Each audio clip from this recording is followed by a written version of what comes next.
Hello students, मेरा नाम है प्रशांत जैन और इस वीडियो में हम लोग इंटरनेशनल बायो ओलंपियाड की फर्स्ट स्टेज NSEB के बारे में डिस्कशन करेंगे।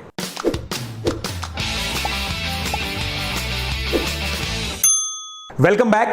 इंटरनेशनल बायो ओलंपियाड की स्टेजेस के बारे में सबसे पहले हम लोग डिस्कशन कर लेते हैं। जैसे कि मेरे पिछले वीडियोस थे फिजिक्स ओलंपियाड, केमिस्ट्री ओलंपियाड और एस्ट्रो ओलंपियाड, उसी तरह से बायो ओलंपियाड में भी 5 स्टेजेस होती हैं। पहली स्टेज इसकी होती है NSEB, national standard examination in biology, जो लास्ट संडे ऑफ नवंबर को होती है। इसमें 300 स्टूडेंट्स तकरीबन सेलेक्ट होते हैं across the nation. Her state की अलग अलग सीट्स होती हैं, जैसा कि मैंने पिछले ओलंपियाड में भी बताया है। सेकेंड स्टेज इसकी जनवरी एंड या फरवरी फर्स्ट वीक के अंदर होती है। उसके बाद 35 स्टूडेंट सेलेक्ट होते हैं। वो 35 स्टूडेंट फिर OCSC में जाते हैं, जहां पे इनकी प्रैक्टिकल और थियरी चेक की जाती है। उसके बाद कुछ बच्चे इंटरनेशनल के लिए सिलेक्ट किए जाते हैं ताकि वो इंडिया का प्रतिनिधित्व कर सके इंटरनेशनल स्टेज पर।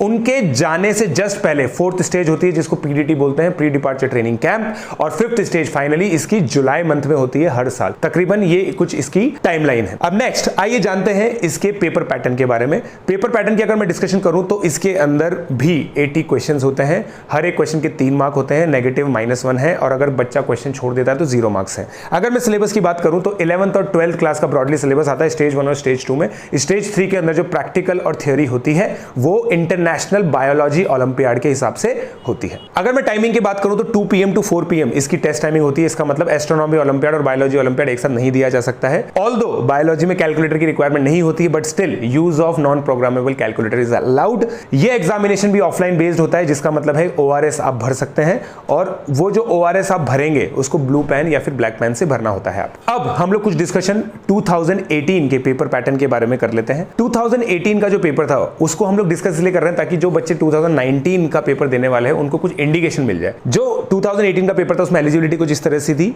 1 जुलाई 1999 से लेकर 30 जून 2004 के बीच में पैदा होने वाले बच्चे, सभी बच्चे उसके लिए एलिजिबल थे। They must not be giving NSEJS examination. NSEJS junior science olympiad examination बच्चों को नहीं देना चाहिए। उसके अलावा वो इस साल क्लास 12th में होने चाहिए, या फिर 11th में हो सकते हैं, 10th में हो सकते हैं, मगर 12th पास नहीं होने चाहिए। तो ये कुछ एलिजिबिलिटी क्राइटेरियाज हैं। उसके बाद अगर मैं 2018 के पेपर का डिस्कशन करूं तो जैसा मैंने आपको बताया 80 क्वेश्चंस थे। इसमें भी कुछ एरोनियस क्वेश्चंस थे, जैसा फिजिक्स, केमिस्ट्री और एस्ट्रो ओलंपियाड में भी हम लोगों ने ऑब्जर्व किया है। इसके अंदर अगर मैं MI और MAS की बात करूं, MI वो स्कोर होता है जिसके ऊपर या इक्वल हर बच्चा सिलेक्टेड माना जाता है। 141 स्कोर था आउट ऑफ 240, 88 आउट ऑफ 240 इसके अंदर MAS स्कोर था। MAS स्कोर वो स्कोर होता है जिसके नीचे चाहे स्टेट वाइज सीट्स अवेलेबल हो फिर भी सिलेक्शन नहीं होता है, जैसे नॉर्थ ईस्ट की स्टेट्स होती हैं। तो ये कुछ मार्क्स थे।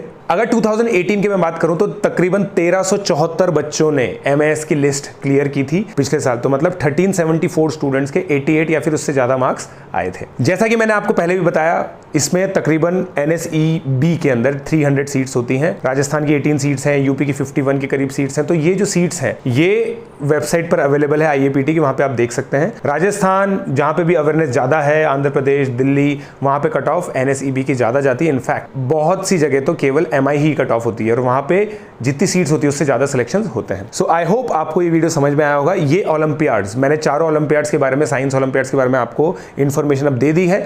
आने वाले कुछ वीडियोस में मैं इनकी स्ट्रैटेजी भी डिस्कस करूंगा जो एक्सपर्ट्स द्वारा कलेक्टेड होगी मेरे द्वारा। सो आई होप वो आप देखें और अपने सभी फ्रेंड्स को ये वीडियोस रिकमेंड कीजिए, और प्लीज मेरा चैनल सब्सक्राइब कीजिए। Thank you.